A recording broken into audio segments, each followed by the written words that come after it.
Number 2 देखिए, एक द्विघात बहुपद ज्ञात कीजिए। ज्ञात क्या करना है? द्विघात बहुपद जिसके शून्यकों का योग हमको दे रखा है और शून्यकों का गुणनफल हमको दे रखा है। तो इसमें हम 4 प्रश्न तो कर चुके हैं, प्रश्न नंबर 2 के 4 तो कर चुके हैं। इस क्लास में हम 5 और 6 की बात करेंगे। तो देखिए, यहाँ पे हमको शून्यकों का योगफल दे रखा है -1/4 और शून्यकों का गुणनफल दे रखा है 1/4। तो शून्यकों का योगफल क्या होता है? योगफल होता है -b/a। अब शून्यकों का योगफल -1/4 दे रखा है, तो इसको रख लेते हैं अल्फा प्लस बीटा के स्थान पर। तो -1/4 बराबर -b/a। दूसरा, हम जानते हैं कि शून्यकों का गुणनफल बराबर c/a होता है और गुणनफल हमको प्रश्न में दे रखा है 1/4। तो गुणनफल के स्थान पे 1/4 रख लेते हैं बराबर c/a। अब यहाँ पे देखिए a का मान 4 है, यहाँ भी a का मान 4 है, दोनों में a का मान 4 है तो लिख लेंगे a बराबर 4। -b बराबर -1 है, दोनों तरफ माइनस है तो माइनस माइनस हट जाएगा तो b बराबर 1 आ जाएगा। और c का मान कितना है? 1 है, तो c बराबर 1। abc के मान प्राप्त हो गए तो हम द्विघात बहुपद लिख सकते हैं, क्योंकि द्विघात बहुपद का व्यापक रूप होता है px बराबर ax2 plus bx plus c। यहाँ पे a का मान रखेंगे 4, b का मान रखेंगे 1, c का मान रखेंगे 1, तो हमारे पास द्विघात बहुपद प्राप्त होगा px बराबर 4x² प्लस x प्लस 1। यही द्विघात बहुपद है और यही हमको ज्ञात करना था।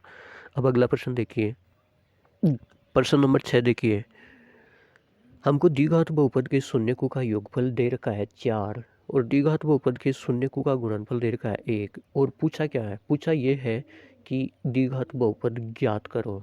तो हम जानते हैं कि द्विघात बहुपद के शून्यकों का योगफल बराबर -b/a होता है और शून्यकों का योगफल हमको दे रखा है अल्फा प्लस बीटा का मान दे रखा है कितना? 4। तो रख दो 4 बराबर -b/a। 4 के नीचे 1 लिख लेते हैं। जब इसके नीचे कुछ भी नहीं होता है तो 1 लिख लेते हैं, क्योंकि 1 से किसी संख्या को गुणा करने पर, 1 से किसी संख्या को भाग देने पर उस संख्या के मान में कोई परिवर्तन नहीं होता है। दूसरा, हम जानते हैं कि शून्यकों का गुणनफल बराबर c/a होता है और अल्फा बीटा की वैल्यू हमको दे रखी है, शून्यकों का गुणनफल हमको दे रखा है 1, तो इसके स्थान पे 1 रख लेते हैं बटा 1 लिख लेते हैं बराबर c/a। अब यहाँ पे देखिए a का मान 1 है, यहाँ पे भी a का मान 1 है, दोनों जगह a का मान समान है तो a बराबर 1 लिख लेते हैं। -b बराबर 4 है तो b बराबर -4 हो जाएगा और c बराबर 1 हो जाएगा। जब abc के मान हमको प्राप्त हो जाते हैं तो हम द्विघात बहुपद लिख सकते हैं, क्योंकि हम जानते हैं कि द्विघात बहुपद का व्यापक रूप होता है px बराबर ax2 plus bx plus c। यहाँ पे a के स्थान पे 1 रखो, b के स्थान पे -4 रखो, c के स्थान पे 1 रखो, तो द्विघात बहुपद प्राप्त हो जाएगा px बराबर x²। यहाँ पे b बराबर -4 रखेंगे तो -4x plus 1, x² -4x plus 1 द्विघात बहुपद है और यही हमको ज्ञात करना था। तो ये हमारी प्रश्नावली 2.2 पूरी होती है। ठीक है, ओके।